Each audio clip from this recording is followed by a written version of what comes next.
सभी को नमस्ते। हम रामचरितमानस के बालकांड की आगे की कथा सुन रहे हैं। सुरसेनप और बहुत उछाओ विदिते डेवड़ लोचन लाहो। राम ही चितव सुरेश सुजाना गौतम श्रापो परम हित माना। अर्थात देवताओं के सेनापति स्वामी कार्तिक के हृदय में बड़ा उत्साह है, क्योंकि वे ब्रह्मा जी ने ड्योढ़े अर्थात 12 नेत्रों से राम दर्शन का सुंदर लाभ उठा रही हैं। सुजान इंद्र श्री राम जी को देख रहे हैं और गौतम जी को श्राप को अपने लिए परम हित मानकर सोच रहे हैं। देव सकल सुरपति सिहाई आजू पुरंदर सम कोवु नाही। मुदित देवगण रामी देखी नृप समाजु दु हर्षो विशेषी। अर्थात सभी देवता देवराज इंद्र से ईर्ष्या कर रहे हैं और कह रहे हैं कि आज इंद्र के समान भाग्यवान कोई नहीं है। श्री राम जी को देखकर देवगण खुश हैं और दोनों राजाओं के समाज में विशेष हर्ष छा रहा है। फिर छंद है, अति हर्षु राज समा दुहु दिशि दुंदुबी बाजी घनी। बसी ही सुमन सुर हर्षी कही जय जयति जय रघुकुल मनी। एही भांति जानी बरात आवत बाजने बहु बाजी। रानी सुहासिनी बोली परिछनी हेतु मंगल साजी। अर्थात दोनों ओर से राज समाज अत्यंत खुश है और बड़े जोर से नगाड़े बज रहे हैं। देवता भी खुश होकर रघुकुल मणि श्री राम जी की जय जयकार कर रही हैं और फूल बरसा रही हैं। इस प्रकार बारात को आती हुई जानकर बहुत प्रकार के बाजे बजने लगे हैं और रानी सुहागिन स्त्रियों को बुलाकर परछन के लिए मंगल द्रव्य सजाने लगी है। दोहा है, सजी आरती अनेक विधि मंगल सकल सवारी। चली मुदित परिछनी करन गज गामनी बर नारी। अर्थात अनेक प्रकार से आरती सज कर और समस्त मंगल द्रव्यों को यथा योग सजाकर गजगामिनी मतलब हाथी की चाल से उत्तम स्त्रियां आनंद पूर्वक परछन के लिए चली हैं। विदु बंदनी सब सब मृगलोचनी सब निज तन छवि रति मृदु मधु मोचनी। पहिरे बरन बरन बर चीरा सकल विभूषण सजे शरीरा। अर्थात सभी स्त्रियां चंद्रमुख के समान और सभी मृगलोचनी हिरण की सी आंखों वाली हैं और सभी अपने शरीर की शोभा के रति के गर्व को छुड़ाने वाली हैं। रंग रंग की सुंदर साड़ियां पहनी हुई हैं और शरीर पर सब आभूषण पहने हुए हैं। सकल सुमंगल अंग बनाए करही गान कलकंठी लजाए। कंकन किंकिनी नुपुर बाजी चाली बिलो की काम गज लाजी। अर्थात समस्त अंगों को सुंदर मंगल पदार्थों से सजाए हुए वे कोयल को भी लजाती हुई गान कर रही हैं। कंकन और करधनी और नुपुर बज रही हैं। स्त्रियों की चाल देखकर कामदेव के हाथी भी लजा जाते हैं। बाजी बाजने विविध प्रकारा नभ अरु नगर सुमंगल चारा। सची शारदा रमा भवानी जे सुरतिये सूची सहज सयानी। अर्थात अनेक प्रकार के बाजे बज रहे हैं और आकाश और नगर दोनों स्थानों पर सुंदर मंगलाचार हो रहा है। इंद्राणी सरस्वती लक्ष्मी पार्वती और जो स्वभाव से ही पवित्र और सयानी देवांगनाएं भी वहां हैं। कपट नारी बर बेस बनाई मिली सकल निवासी जाई। करही गान कल मंगल बानी हरस बिबस सब काहू न जानी। अर्थात वे सब कपट से सुंदर स्त्री का वेश बनाकर रनिवास में जा रही हैं और मनोहर वाणी से मंगल गान करने लगी है। सब कोई हर्ष के विशेष वश में है, अतः किसी ने उन्हें पहचाना नहीं है।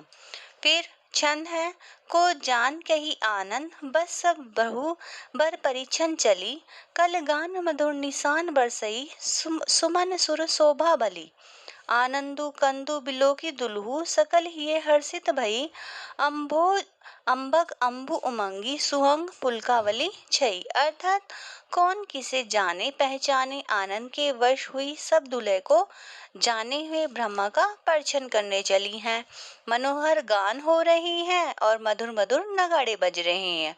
देवता भी फूल बरसा रही हैं और सब तरफ शोभा छाई हुई है। आनंद कंद दुल्हे को देखकर सब स्त्रियां हृदय में हर्षित है। उनके कमल शरीर के नेत्रों में आंसू का जल आया उमड़ा रहा है और सुंदर अंगों में पुलकावती छाई हुई है। अब है दोहा। जो सुको भासिय मातु मन देखी, राम बर बेसु सो न सकी कही कलप सत्त सहज शारदा सेसु। अर्थात श्री राम जी वर वेश देखकर सीता जी का जो माता है वो सुनैनी आंखों से मन ही मन उन्हें देखकर खुश हो रही हैं और उसे हजारों सरस्वती और शेष जी जो कल्पों में भी नहीं कह सकते उनका ऐसा उनके मन में है कि उनका बखान वह नहीं कर सकती हैं।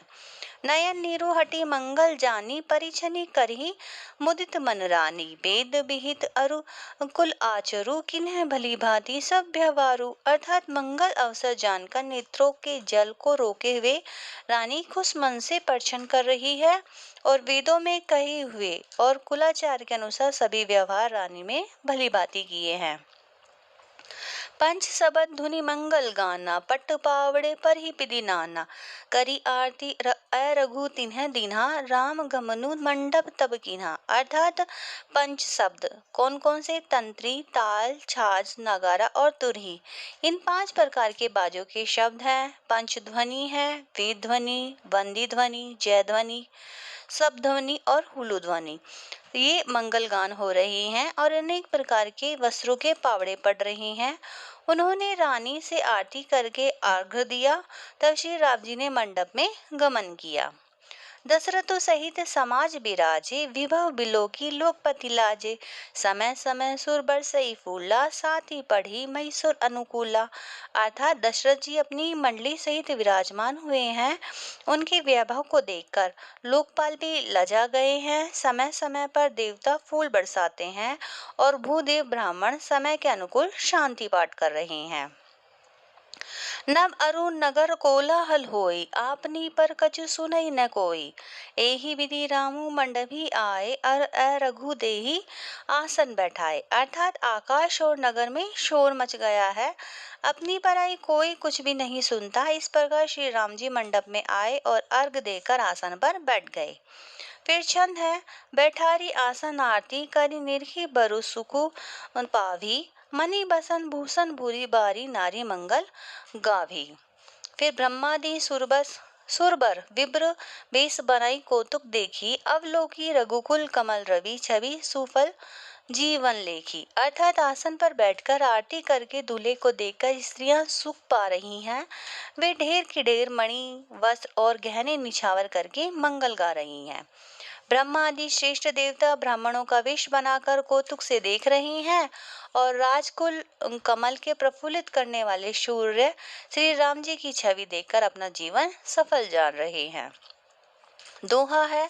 नाउ बारी भाट नट राम, निछावरी पाई मुदित असीही नाई सिर, हर्षु न हृदय समाई। अर्थात नाई, बारी, भाट और नट श्री राम जी की निछावर पाकर आनंदित हो सिर नवाकर आशीष देते हैं।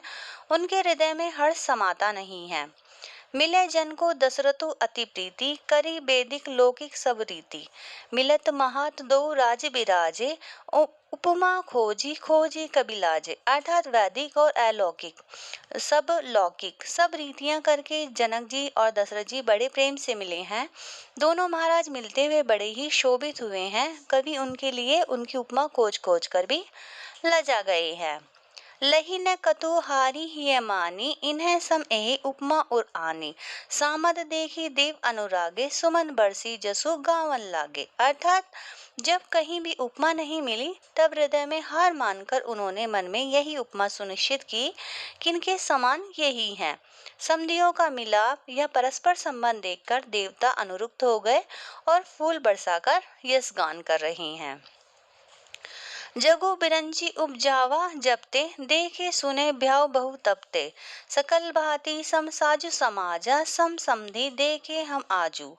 अर्थात वे कहने लगे, जब से ब्रह्मा जी ने जगत को उत्पन्न किया तब से हमने बहुत विवाह देखे हैं और सुने हैं, परंतु सब प्रकार के समान साज समाज और बराबरी के संबंधी तो आज ही देखे हैं।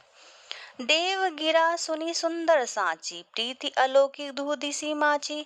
देत बावड़े अर्घ सुहाए, सादर जन को मंडपी लहाए। अर्थात देवताओं की सुंदर सत्यवाणी सुनकर दोनों ओर अलौकिक प्रीति छा गई है। सुंदर पावड़े अर्घ देते हुए जनक जी और दशरथ जी को आदर पूर्वक मंडप में ले गए।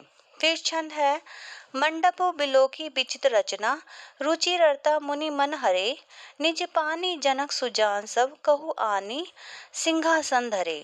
कुल इष्ट सरिस वशिष्ठ पूजे, विनय करी आशीष लही, कौशिकी पूजत परम प्रीति की, रीति तो न परई कई। अर्थात मंडप को देखकर उसकी विचित्र रचना और सुंदरता से मुनियों के मन भी हरे हो गए, मतलब मोहित हो गए। सुजान जनक जी ने अपने हाथों से ला लाकर सबके लिए सिंहासन रखे हैं। उन्होंने अपने कुल के इष्ट देवता के समान वशिष्ठ जी की पूजा की है और विनय करके आशीर्वाद प्राप्त किया है। विश्वामित्र जी की पूजा करते समय की परम प्रीति की रीति तो कहते ही नहीं बनती। अब आगे की कथा अगली वीडियो में सुनेंगे। प्लीज लाइक, शेयर और सब्सक्राइब करना ना भूलिए। धन्यवाद।